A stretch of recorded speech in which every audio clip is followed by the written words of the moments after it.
बिस्मिल्लाहिर्रहमानिर्रहीम। अस्सलाम वालेकुम। मैं हूं मुबशर हसन, आपका बायोलॉजी का टीचर। हम क्लास 10 के अंदर चैप्टर 4 को डिस्कस कर रहे थे। इससे प्रीवियस हमने चैप्टर 1 टू 3 चैप्टर तक हमने तमाम लेक्चर्स डिस्कस कर लिए थे और उनको हमने अपलोड भी कर दिया था यूट्यूब पे। आप वहां से देख सकते हैं और अपने जिन ज़रूरत है, जिन फ्रेंड्स को ज़रूरत है, आप उनसे शेयर भी कर सकते हैं। और उसके अलावा चैप्टर 1 टू 3 हमने एक्सरसाइजेस जो हैं वो कंप्लीट की हैं, जिसमें एमसीक्यू और शॉर्ट क्वेश्चंस की डिटेल्स थी, वो भी अपलोड कर दिया। और उसके साथ उनकी जो पीडीएफ फाइल थी वो भी गूगल ड्राइव पे हमने शेयर कर दी हुई है, आप वहाँ से डाउनलोड कर सकते हैं। तो हमने लेक्चर जो है वो किडनी पर स्टार्ट किया था। आज हमने डिस्कस करने हैं disorders of human urinary system. Human urinary system के बारे में हमने ऑलरेडी डिस्कशन कर ली है। बड़ा आसान सा टॉपिक है, इसमें शॉर्ट क्वेश्चन आते हैं ज़्यादातर, लॉन्ग क्वेश्चन भी आ जाते हैं, लेकिन शॉर्ट क्वेश्चन के लिए वेरी इंपॉर्टेंट है। यहाँ पे पहला पॉइंट हमने देखना है कि जी ये यूरिनरी सिस्टम के जो डिसऑर्डर्स हैं ये किस वजह से होते हैं। वो जनरल बातें हैं, इंशाल्लाह वो भी हम साथ साथ डिस्कस करते हैं। पहला पॉइंट है, there are many types of illness that lead to the renal disease and renal failure. Urinary tract infection are common particularly in the female, यानी कि more common in female than male. ये याद रखिएगा, मोर जो urinary system के disorder होते हैं more common होते हैं फीमेल में एज कंपेयर टू मेल। ये important MCQ. The most common cause of kidney damage. अच्छा, अब यहाँ पे ये आपके पास क्वेश्चन आता है, ठीक है, यहाँ पे क्वेश्चन आता है कि किडनी की डैमेज की कॉजेज क्या है। The most common causes of kidney damage, number first पे आप नोट कीजिएगा यहाँ पर डायबिटीज। यहाँ पे आपने नोट करना है डायबिटीज, नंबर फर्स्ट पे आ गया diabetes. Diabetes number second high blood pressure. ये सारी किडनी डिजीजेस के लिए कॉजेज है। इन्फेक्शन नंबर 4 पर किडनी स्टोन्स, नंबर 5 पर ग्लोमेरुलर ब्लॉकेज। ये 5 पॉइंट लिखे हुए हैं, आपने नोट कर लेने हैं। Diabetes, number 2 blood pressure, number 3 infection, number 4 kidney stones, number 5 glomerular blockage. ये मेन किडनी डिसऑर्डर्स के कॉजेज हैं। शॉर्ट क्वेश्चन आता है, आपने नोट करना है और शॉर्ट क्वेश्चन में आपका सिंपल इन पॉइंट्स को आपने एनलिस्ट कर देना है कि ये वो कॉजेज हैं जो कि किडनी के डिसऑर्डर्स की वजह बनते हैं। आगे चलते हैं जी, किडनी स्टोन्स एंड ट्रीटमेंट। आपका ये इंपॉर्टेंट शॉर्ट क्वेश्चन है, ठीक है, आपने नोट करना है। शॉर्ट क्वेश्चन क्या है जी, causes of kidney stones. Kidney stones कैसे बनते हैं, फिर हमने उसका ट्रीटमेंट देखना है। ट्रीटमेंट इसके बेसिकली 2 होते हैं, प्रिवेंशन भी है इसकी, ट्रीटमेंट भी है। जो ट्रीटमेंट हैं वो 2 हैं, वो कौन कौन से हैं, एक सर्जरी होता है और दूसरा लिथोट्रिप्सी होता है। ये 2 इसके ट्रीटमेंट होते हैं। इससे पहले हमने देखना है कॉजेज, और उससे भी पहले हम देखते हैं कि जो किडनी स्टोन्स होते हैं ये मेन किस वजह से होते हैं। देखिए, यूरिनरी सिस्टम के में किडनी जो है इनके अंदर स्टोन्स बनते हैं, फिर वहां से स्टोन्स यूरेटर में भी आते हैं, यूरेटर से ब्लैडर में भी आते हैं, यूरिनरी ब्लैडर, फिर वहां से इनकी रिमूवल भी होती है। याद रखिएगा 99% जो किडनी स्टोन है ये वाटर से ही, यूरिन के जरिए से हमारी बॉडी से रिमूव हो जाते हैं अगर हम प्लेंटी ऑफ वाटर का यूज़ करें। अगर वाटर का मैक्सिमम यूज़ करते हैं तो बहुत सारे किडनी स्टोन जो हैं स्मॉलर होते हैं और वो बॉडी से रिमूव हो जाते हैं अगर पानी का बहुत ज़्यादा इस्तेमाल किया जाए। स्टोन में develop in any part of the urinary system, यानी कि यूरिनरी सिस्टम में कहीं भी हो सकते हैं। ये किडनी में हो सकते हैं, याद रखिएगा, यूरेटर के अंदर हो सकते हैं और यूरिनरी ब्लैडर में भी पॉसिबिलिटी है। किडनी स्टोन की कंपोजिशन, यहाँ पर एक क्वेश्चन आपके पास आ जाएगा, शॉर्ट क्वेश्चन आ जाएगा, what is the composition of kidney stones. तो इसके लिए आपने 2 बातें लिखनी हैं। एक है uric acid crystals, uric acid crystals, और नंबर 2 पे आपने लिखना है कैल्शियम ऑक्सलेट। यहाँ पर ये मेंशन है कैल्शियम ऑक्सलेट, एक यूरिक एसिड क्रिस्टल। तो कंपोजिशन में 2 पॉइंट्स हैं, एक यूरिक एसिड के क्रिस्टल की वजह से भी हो सकते हैं और दूसरा पॉइंट है कैल्शियम ऑक्सलेट। ये 2 बातें आ गई। आगे चलते हैं जी। अब हमने यहां पर हमारे पास शॉर्ट क्वेश्चन है, what are the causes of kidney stones. Causes of kidney stone, kidney stones की कॉजेज क्या हो सकती हैं। आपके पास ये शॉर्ट क्वेश्चन में से एक इंपॉर्टेंट शॉर्ट क्वेश्चन है, what are the causes of kidney stone. Number first point है, पहला पॉइंट है presence of high level of calcium in the blood because of other diseases. किसी और डिजीज की वजह से कैल्शियम का ब्लड में बहुत ज्यादा हो जाना, ये किडनी स्टोन की एक मेन वजह है। दूसरा point, presence of high level of oxalate in the blood result in the formation of calcium oxalate। यानी कि किसी बीमारी की वजह से कैल्शियम बहुत ज़्यादा था और किसी दूसरी बीमारी की वजह से ऑक्सलेट बहुत ज़्यादा था, तो कैल्शियम और ऑक्सलेट आपस में मिलते हैं तो एक सॉल्ट बन जाता है जिसको हम कहते हैं कैल्शियम ऑक्सलेट। तो कैल्शियम ऑक्सलेट के सॉल्ट्स बनते होते हैं।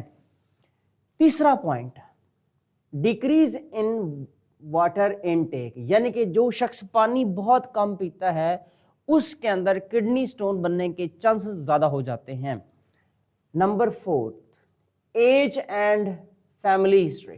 कुछ लोग हैं जो जेनेटिकली जिनके पेरेंट्स में किडनी स्टोन बनते थे, फिर उनके बच्चों में एंड नेक्स्ट जनरेशन में चलता गया, और एज के हिसाब से भी जैसे जैसे इंसान बूढ़ा होता है ऐसे ऐसे किडनी स्टोन्स बनने के चांसेस भी ज़्यादा हो जाते हैं, क्योंकि साथ मल्टीपल डिजीज़, जैसे कि बहुत सारे डिजीज़ जिसमें कैल्शियम बढ़ गया, बहुत सारे डिजीज़ जिसमें ऑक्सलेट बढ़ गया।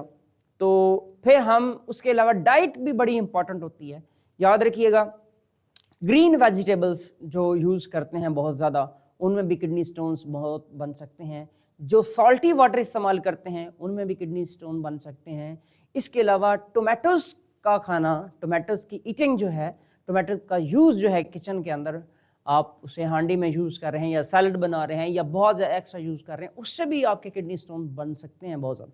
तो ये यहाँ पर आपकी बुक के अंदर 4 पॉइंट्स लिखे हैं जो आपने यहाँ पर मेंशन करने हैं। ये शॉर्ट क्वेश्चन 4.4 रूब्रिक्स। अच्छा, फिर हम देखते हैं जी किडनी स्टोन की यहाँ पर रिमूवल।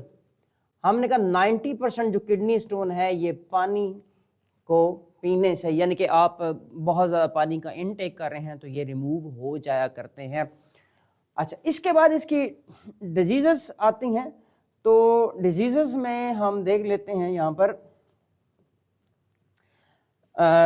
डिजीज़ के बाद ट्रीटमेंट आ जाता है। मैं यहाँ पर मेंशन कर रहा हूँ treatment of kidney stone. Kidney stone के ट्रीटमेंट की बात करें तो यहाँ पर 2 बातें हमने लिखनी है। एक एजट आपने बताना है जैसे आपकी बुक में लिखा हुआ है, यहाँ पर नोट कीजिएगा। यहाँ पे सर्जरी एक पॉइंट आ गया, सर्जरी, यहाँ पर सर्जरी का पॉइंट है, और दूसरा लिथोट्रिप्सी का पॉइंट है। ये इसी पैराग्राफ में लिखा हुआ है, लिथोट्रिप्सी एंड सर्जरी। तो देखें, आपके पास क्वेश्चन आ गया है how you can treat the kidney stone. आपके पास क्वेश्चन है, शॉर्ट क्वेश्चन है, वेरी इंपॉर्टेंट है, आपने नोट करना है। तो पहला पॉइंट आपने यहाँ पर मेंशन कर लिया, सर्जरी।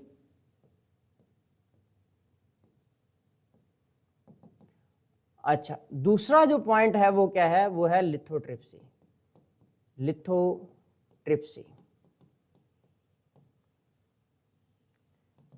सर्जरी में क्या हम करते हैं, सर्जरी में ये होता है कि सिंपली हम कट लगाते हैं किडनी स्टोन को निकालने के लिए। बॉडी में कट लगाया जाता है, एब्डोमेन में कट लगाया जाता है, फिर किडनी स्टोन को रिमूव किया जाता है। जाहिर सी बात है किडनी को भी कट किया जाता है, और जाहिर सी बात उसमें स्टिचेस लगते हैं, एक पेनफुल प्रोसेस है। लेकिन ये एक ट्रेडिशनल है और एक ओल्ड मेथड है। तो मैं यहाँ पर लिखूँगा एक ये ट्रेडिशनल है और ओल्ड मेथड है। लेकिन जो स्टिल बहुत बड़े स्टोन होते हैं, ठीक है, ओल्ड भी है, और लार्ज स्टोन को ब्रेक करने के लिए या निकालने के लिए आज भी ये मेथड यूज़ होता है। 2 बातें हमने यहाँ पे मेंशन करनी है, ट्रेडिशनल है, ओल्ड मेथड है, पुराना है, बहुत सालों से ये यूज़ होता है। लेकिन अभी जो नया मेथड आ गया है वो कौन सा है, वो है लिथोट्रिप्सी। लिथो का मतलब होता है स्टोन, ट्रिप्सी एक हम यूज़ करते हैं ट्रिप्टर, ब्रेक करने वाला, स्टोन को ब्रेक करने वाला। अच्छा, स्टोन को मेडिसिन से भी, अगर छोटे स्टोन हो उसमें आजकल तो मेडिकेशन भी है, मेडिसिन है जिनसे हम ब्रेक कर सकते हैं। लेकिन जो छोटे स्टोन होते हैं जो बॉडी से रिमूव नहीं करते, लिथोट्रिप्सी, जिसे आप कहते हैं रेडिएशन से या श्वाओं से आप उसको ख़त्म कर सकते हैं। कैसे? लिथोट्रिप्सी के लिए इस्तेमाल होता है, उसको हम कहते हैं लिथोट्रिप्टर। लिथोट्रिप्टर ये एक वो मशीन है जो कि स्टोन को ब्रेक करती है, उसको इस्तेमाल किया जाता है और स्टोन ब्रेक हो जाते हैं। और उसके बाद ठीक है, ज़ाहिर सी बात इसमें क्या इस्तेमाल होती हैं, रेडिएशन इस्तेमाल होती हैं, ठीक है। और ये क्या करती हैं, स्टोन को ब्रेक कर देती हैं। और जैसे स्टोन ब्रेक होता है वो यूरिन के ज़रिए से outside of the body release कर दिया जाता है। तो ये मैकेनिज़्म है। अगर ये आपका शॉर्ट क्वेश्चन आ जाता है तो ज़ाहिर सी बात है, इसमें आप देख रहे हैं शॉर्ट क्वेश्चन है तो 3 मार्क्स के लिए है, तो इसमें 2 रूब्रिक्स होंगे, 1.5 प्लस 1.5। आपने दोनों डिस्कस करने हैं, सर्जरी भी और लिथोट्रिप्सी भी। लेकिन आपने कहा कि इससे जो आप स्टोन ब्रेक करेंगे वो सिर्फ 10% है, ठीक है। 90% जो है वो कैसे, वाटर से रिमूव हो जाते हैं। तो ये आपका इसमें टॉपिक था। आगे चलते हैं जी, किडनी फेलियर। किडनी फेलियर क्या है? देखें जी, किडनी अब काम करना छोड़ गया है। आपने देखना है कि किडनी जो है वो काम करना छोड़ गया है। क्यों भाई? बेसिकली याद रखिएगा, जो किडनी होता है इसमें ग्लोमेरुलस के अंदर फिल्ट्रेशन होती है। अगर ग्लोमेरुलस जो है वो टूट जाता है, ब्रेक हो जाता है या डैमेज हो जाता है तो वहाँ पे फिल्ट्रेशन नहीं होगी। जब ब्लड से यूरिया या नाइट्रोजनस वेस्ट फिल्टर होके किडनी में नहीं जाएंगे तो जाहिर सी बात है ब्लड के अंदर जो यूरिया है उसकी अमाउंट बढ़ती जाएगी। जब यूरिया की अमाउंट बढ़ती जाएगी तो फिर क्या मसला होगा? जाहिर सी बात है पॉइजनस होगी, कन्वल्जन होंगे उस पर्सन में और उसकी डेथ हो जाएगी। तो इसलिए यूरिया को रिमूव करना ज़रूरी है। किडनी फेल हो चुका है, किडनी फेलियर भी इसे कहते हैं, इसे रीनल फेलियर भी कहते हैं। एक एक्यूट होता है, एक क्रोनिक होता है। एक्यूट में ये होता है कि वो थोड़े टाइम के लिए होता है और बाद में उसकी रिकवरी हो जाती है। दूसरा है chronic renal failure. Chronic renal failure के अंदर जो है रिकवरी नहीं होती, उसमें हमारे लिए एक ही ऑप्शन होता है जिसको हम किडनी ट्रांसप्लांट कहते हैं। तो इसी की हमने यहाँ पर बातें करनी है। If one kidney fails to function, अगर एक किडनी जो है वो डैमेज हो गया है तो दूसरे किडनी पर गुजारा हो सकता है। लेकिन अगर दोनों फेल हो गए हैं तो फिर जाहिर सी बात है उसके ट्रीटमेंट की ज़रूरत है, डायलिसिस की ज़रूरत है और किडनी ट्रांसप्लांट की ज़रूरत है। The person can still lead a normal life with another kidney. अगर एक किडनी फेल हो गया तो दूसरे किडनी से गुजारा हो सकता है। If both kidney fail to work it is fatal. ये मूलक हो सकता है, ये जानलेवा हो सकता है अगर दोनों किडनी जो है वो ख़राब हो गए हैं। A general term for declined kidney function is called kidney failure. यानी कि किडनी जो है फंक्शन अपना छोड़ गया है तो उसको हम क्या बोलते हैं? किडनी फेलियर कहते हैं या रीनल फेलियर कहते हैं। The rise in urea causes increase in blood pressure and anaemia. Blood pressure जो है वो इंक्रीज हो जाता है और एनीमिया होता है। If kidney failure is not treated, अगर किडनी फेलियर को आप ट्रीट नहीं कर रहे हैं तो फिर क्या होता है? Death will result with in a couple of weeks. कुछ ही वीक्स में, कुछ ही दिनों में उस शख्स की क्या हो जाएगी? डेथ हो जाएगी। आगे चलते हैं, causes of kidney failure. Kidney failure, kidney failure can B acute. हमने कहा एक्यूट हो सकता है या हमने कहा क्रोनिक भी हो सकता है। दो बातें हैं, क्रोनिक और kidney acute kidney failure. Acute kidney failure also known as acute kidney injury, AKI भी इसे कहते हैं। इंपॉर्टेंट MCQ है। Can often be treated and kidney return to normal, यानी कि इसको ट्रीट किया जा सकता है और किडनी अपनी नॉर्मल कंडीशन में आ जाता है। क्रोनिक किडनी फेलियर जो होता है इसको CKD भी कहते हैं, क्रोनिक किडनी डिजीज और chronic kidney failure is a permanent loss of kidney function. इसमें किडनी मुकम्मल तौर पे अपना फंक्शन लॉस कर चुका है, अब इसकी रिकवरी नहीं होती। तो इसके लिए फिर हमें क्या करना पड़ता है? इसके लिए मल्टीपल मैकेनिज्म हम यूज करते हैं। Kidney failure can be caused by many different medical condition, following are the causes of kidney failure. अब यहाँ पर हमने देखना है किडनी फेलियर के जो कॉजेज हैं वो कौन कौन सी हैं। दीज आर वेरी इंपॉर्टेंट, आपने इन्हें नोट करना है।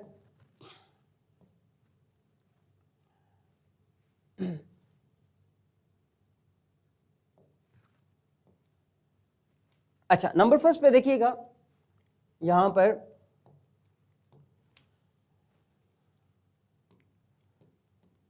Number first diabetes. जिन लोगों को डायबिटीज होती है, शुगर होती है, इनमें किडनी फेलियर के चांसेस ज़्यादा होते हैं। बिल्कुल ऐसा ही है। ये किडनी फेलियर की जो कॉजेज है, ये आपका लॉन्ग क्वेश्चन हो सकता है, लॉन्ग क्वेश्चन है एग्जैक्टली, और इसमें ये शॉर्ट क्वेश्चन भी है। कॉजेज जो शॉर्ट क्वेश्चन भी है और लॉन्ग क्वेश्चन भी है। इसमें देखें 9 रूब्रिक्स मौजूद है, 1 to 9। तो शॉर्ट क्वेश्चन आएगा तो 3 रूब्रिक्स लिखने हैं, और कम से कम 3 लिखने हैं, नहीं तो ज़्यादा 3 से ज़्यादा आप लिख सकते हैं। और लॉन्ग क्वेश्चन आएगा तो डेफिनेटली सारे लिखने हैं।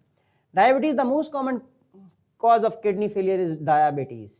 It can damage the kidney even it is well managed.